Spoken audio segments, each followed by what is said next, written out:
Don't hit the expensive taxi lights there, boys. Chop it and drop it. That grass drops away from you a foot or two. Smooth. Those big tires bouncing on the grass. Oh. Everybody working in and out of this 400-foot strip, no problem. Oh, hey, Jason probably returned my See text. us on final. Oh, yeah?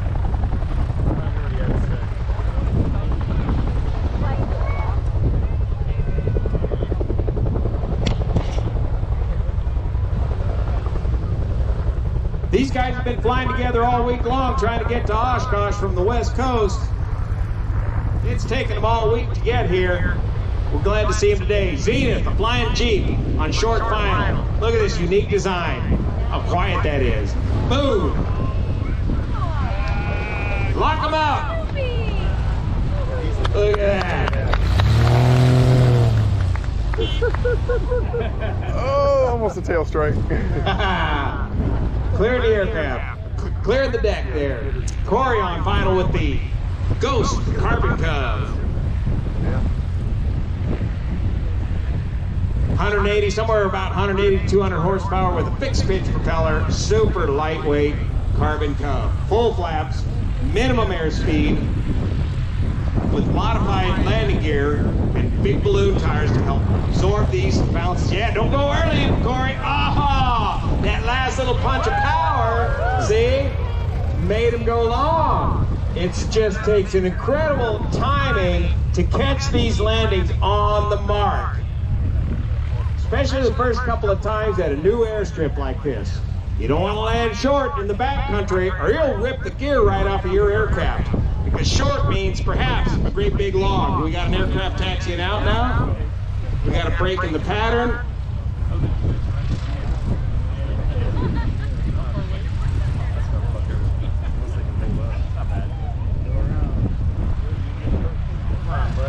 Dude, seriously, expedite. There, now he...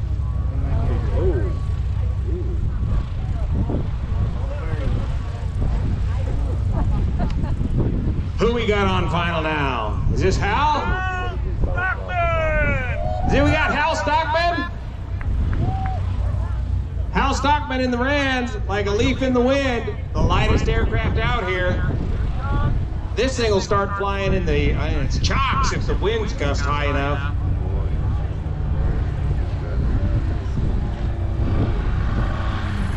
Coming in nice and high for the first time. It's a strange strip, beautiful, Hal. Look at that. Oh, hell! Great job.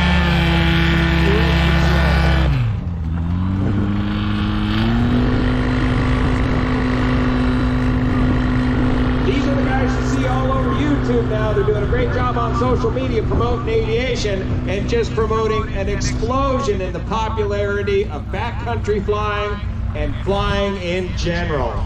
And if you're in the market to try to buy one of these airplanes, you can see how high the prices have shot up on these type of aircraft. Here comes Jason with the 300 horsepower Yamaha powered Ran 7. Kind of hanging it on the prop there, Jason.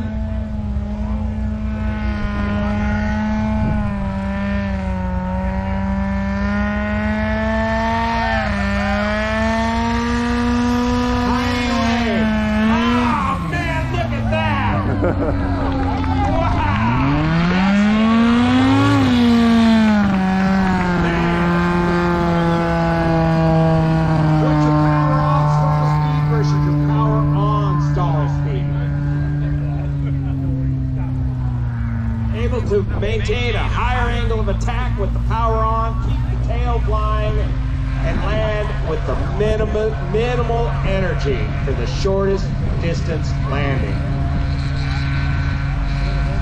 What do you think, Pedro? Yes. Good.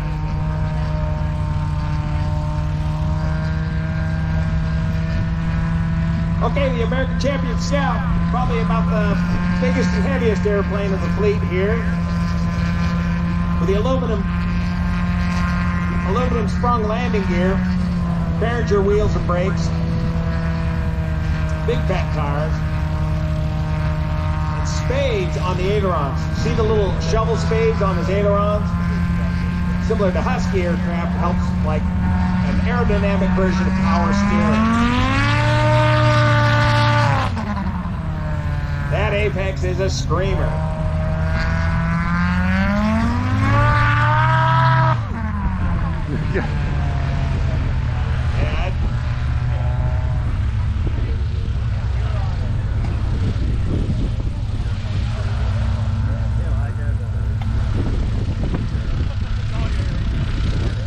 We got the Stoll boss out there on the airfield directing the air show.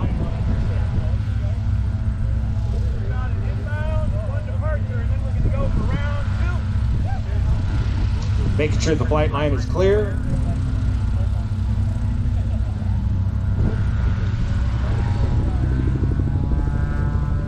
Winds check good mostly down the runway.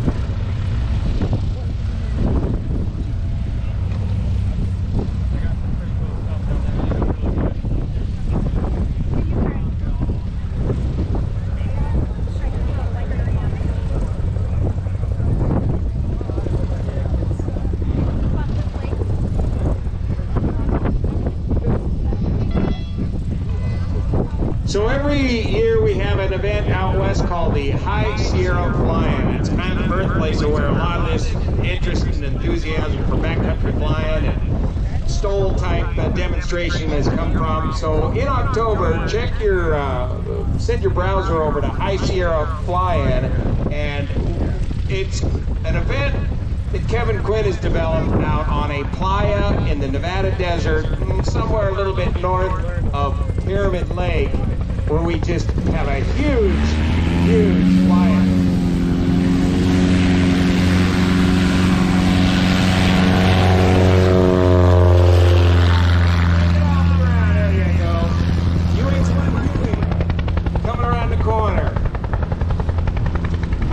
Going to hold for the aircraft taxiing off of runway 25.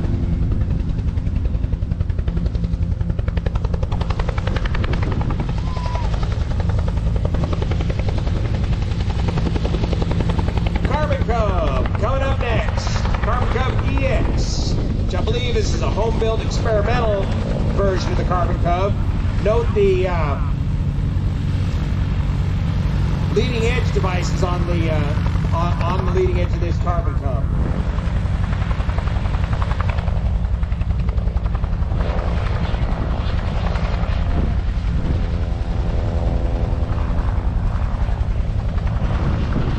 Thank you, Brian. The Vortex generators on top of the EXC. You must be a pilot too, huh, Brian?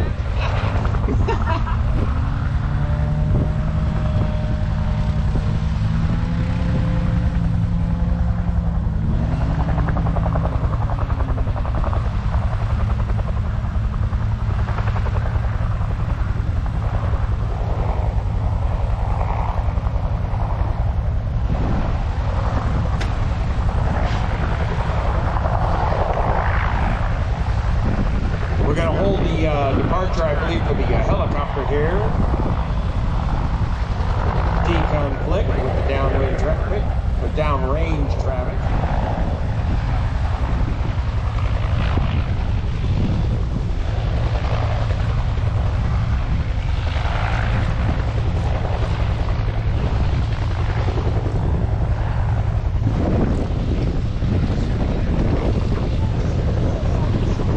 The Huey UH-1 has just landed and has got room for more passengers. They're still selling Huey rides today at $100 a shot, 12 folks per load. Open door flight around the local area here in the vintage UH-1 Huey boat.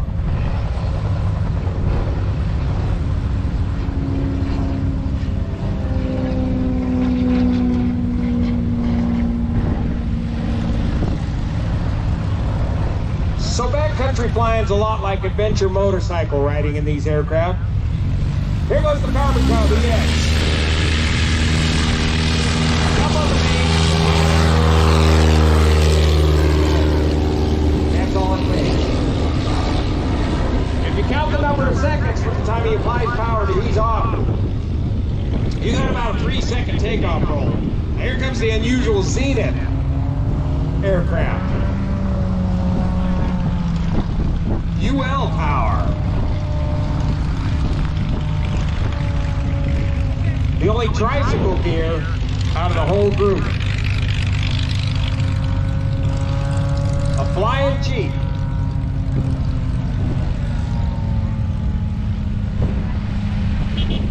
He's got the horn beat. He's out of here.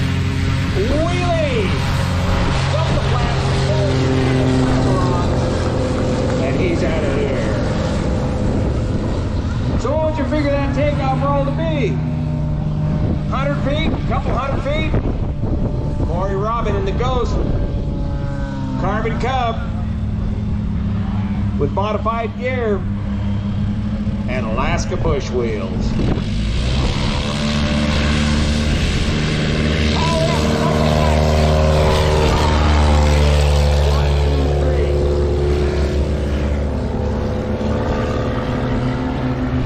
Stockman, lawnmower 3, with no tail wheel at all in the Ran 7, and the TK Monster Shocks. See the Monster Shocks on the bottom of his aircraft? Real rebound suspension for aircraft. Tail up.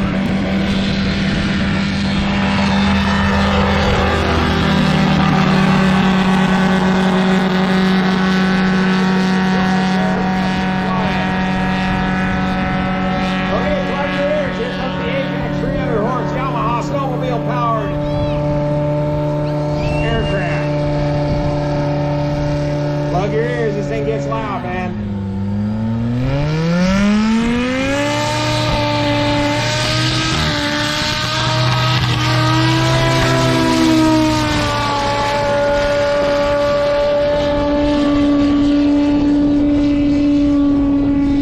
That's gotta be tough on that old engine. That is something. That thing is loud. Now, these boys are normally set up for flying up in the mountains, so this sea level operation is a little different mixture than they're normally used to. Brian, get up here and tell us what's going on. What's the latest with Just Plain Silly Aviation YouTube channel? This is it actually right here, right now. I'm filming this, so in about 15 minutes you can watch this again on my channel. Why, you're not going live yet? I haven't even tried it out here. I don't know if the signal will allow it. We're gonna give it a shot. Worked it good the other day. I haven't tried it this far out, but it should. Okay, they're in the pattern for the arrival. Boys, you gotta tighten up that pattern. That's gonna take you a week and a half to get back here in this headwind. These boys don't have airspeed indicators when they travel cross country to Oshkosh, so they bring calendars with them. And so far it's been about, well, they left on about Tuesday, so what's that, 5 or 6 calendar days of flying so far?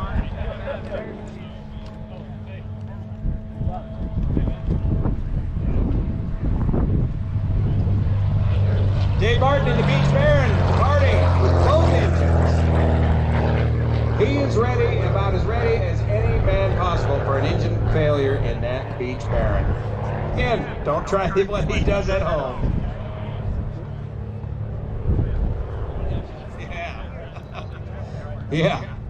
A little picture of a little turtle or a tortoise on there. So backcountry flying, as I was saying earlier, is a bit like adventure motorcycle riding.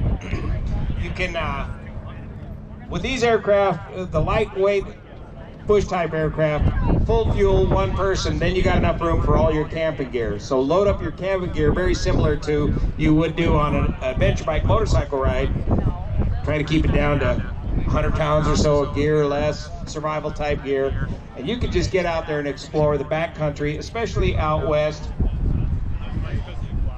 Almost make your own airport. You got to be careful with land use and that sort of thing. BLM land is fairly safe to land on. Some Forest Service land is good to land on. Private land is approved if you have permission. And of course, Idaho has a number of beautiful backcountry airstrips that are sanctioned by the state, are marked on the sectional chart, and are preserved through a number of associations like the Idaho Aviation Association, the Idaho Pilots Association. On final, really dragging it in now, is the first up, the Blanca Scout. Don't land short, boys. Oh yeah, just skid it across the asphalt.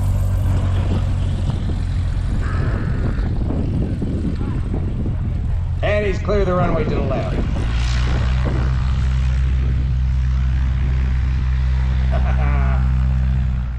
So,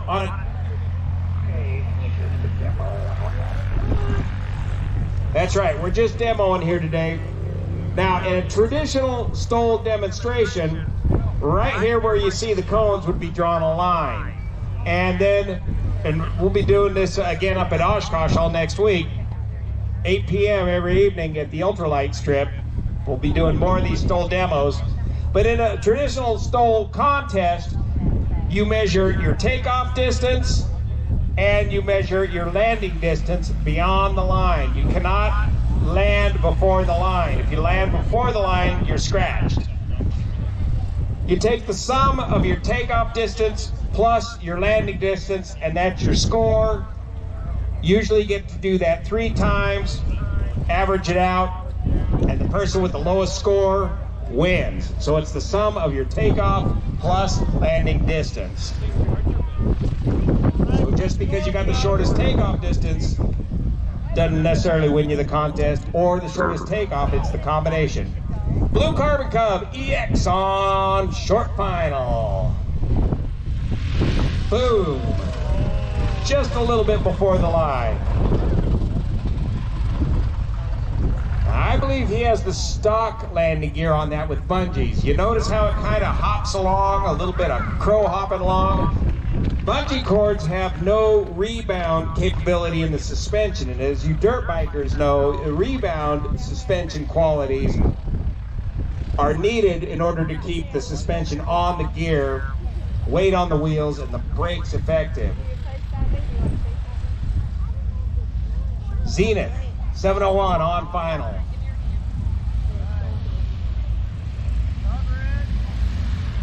Boom, right on the line, right after the line. That was a perfect demonstration. So the question here is, on this line, we're talking about the main wheels. So the main wheels have to land on or beyond the line. The tail wheel we don't care about, but the main wheels must land on or beyond the line in order to count. Thanks.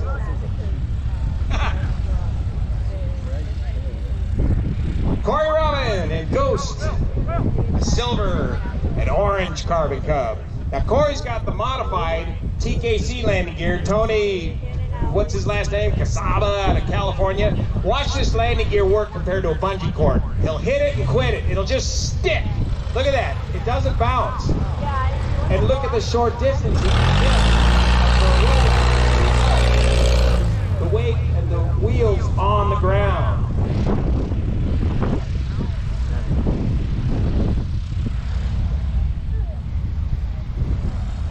Don't forget to get your Huey helicopter ride before the sun sets here this evening.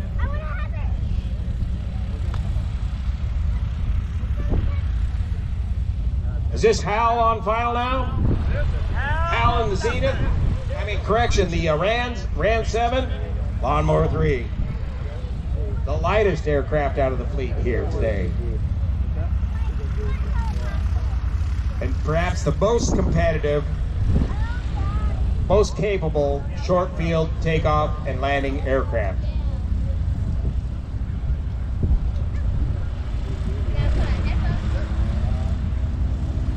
Good approach. I like the way he doesn't drag it in so much.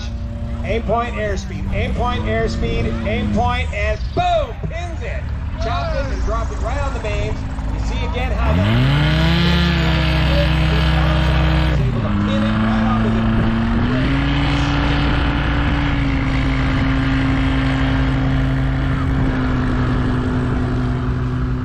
That's how, making it look easy. Yeah, they're looking good. Okay, here comes the Apex Yamaha powered Ran 7. Jason Bussat. 600, right? That's it. Listening in on some of the chatter of the Stoll pilots here. Dragging it in, hanging it on the prop, going for the high AOA. Don't try this at home either. You hit VMCA here, right here. If that wind stops blowing, he's going to drop a wing and stall right in.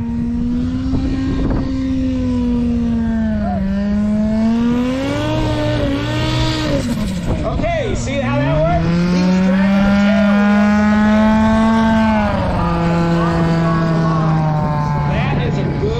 That is a good landing.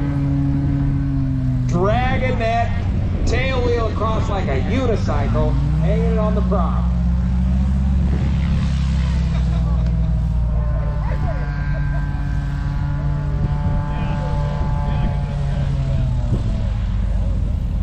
Okay, starting again with our leader.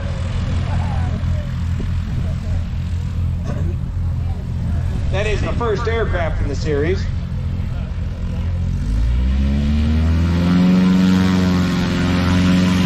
American champion. Name on the stick. There you go. He's got the constant speed prop on that aircraft. You can hear it as it takes off. The Carbon Cubs do not. They don't want to sacrifice the weight of a constant speed prop, so they have a lightweight fixed pitch prop, which is going to cost them in cruise speed. But they've done everything possible.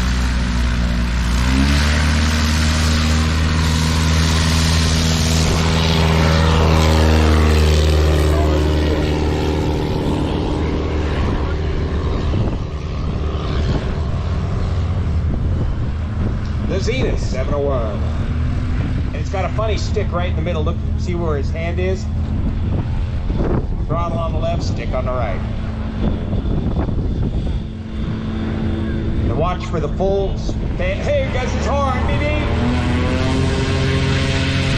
Full span flat rods, drop them, hit it.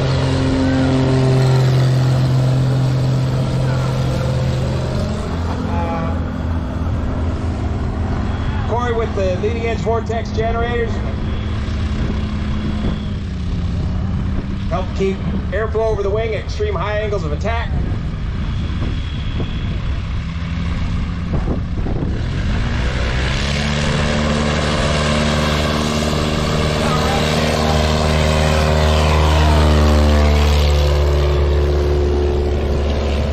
Again, it's where the mains break ground. That's where they measure the takeoff distance. Hal Stockman, Elko, Nevada. Lawnmower 3. Watch this. He's got slats. Check out his leading edge slats.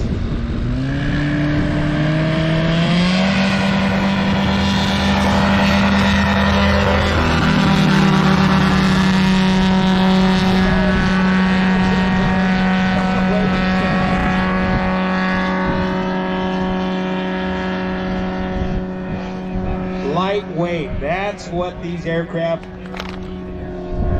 The key to any short field performance is keeping it light as is humanly possible. That's why the Carbon Cubs do such a great job at this, as they are an extremely lightweight airframe design.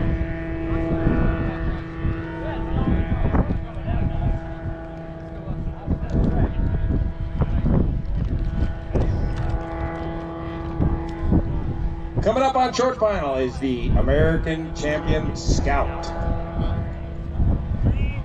Wigwag lights, great collision avoidance light.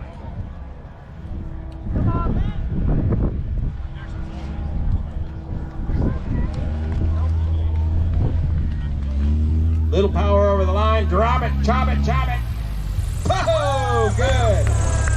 Yeah, pin it on there. Nicely done, Lee Trotter.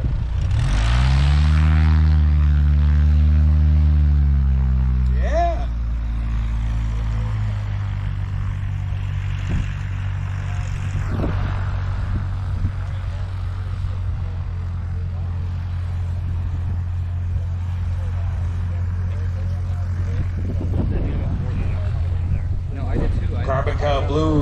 Carbon Cub EX on final next. Here, Georgia. South Allen, right here. Well, you never told her to come here. No, I know, but Amir Banyani in the blue and silver Carbon Cub from North Georgia. And he'll be at Oshkosh all week. Look for us next week at Oshkosh at the Ultralight Airstrip. 8 p.m. every evening, we'll have the Hold My Beer Air Show. Stole demo.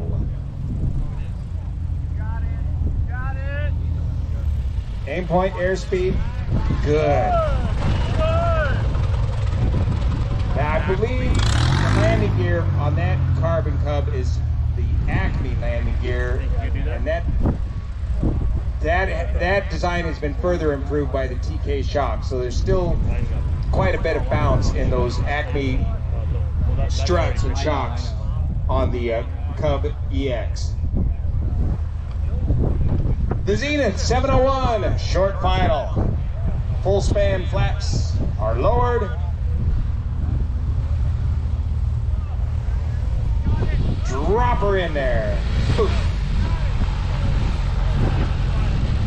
Good job.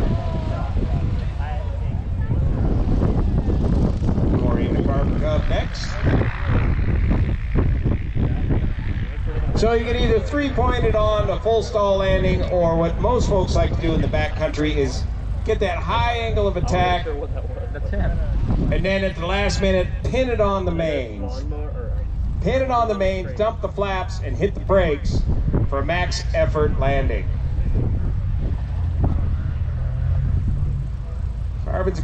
Corey's gonna pin this one on the main, scratched early. And you get on those brakes, dump that flap off the wing, onto the wheels, so that you get your maximum braking. But in wet grass, if this grass is wet, you got those big tires. The aircraft will go faster with the wheels locked up than with them actually rolling. Hal Stockman in the Rams. Definitely one of the best sticks in the STOL business. I like his angle of approach here. He doesn't have to drag it in as much. Aim point, airspeed. He's gonna just pin the mains on there. He's looking for the line. Ah, scratched early. Look how short he got that thing stopped. That's the shortest landing distance of the whole day right there. About twice the length of the aircraft. Just an amazing performance. Al Stockman.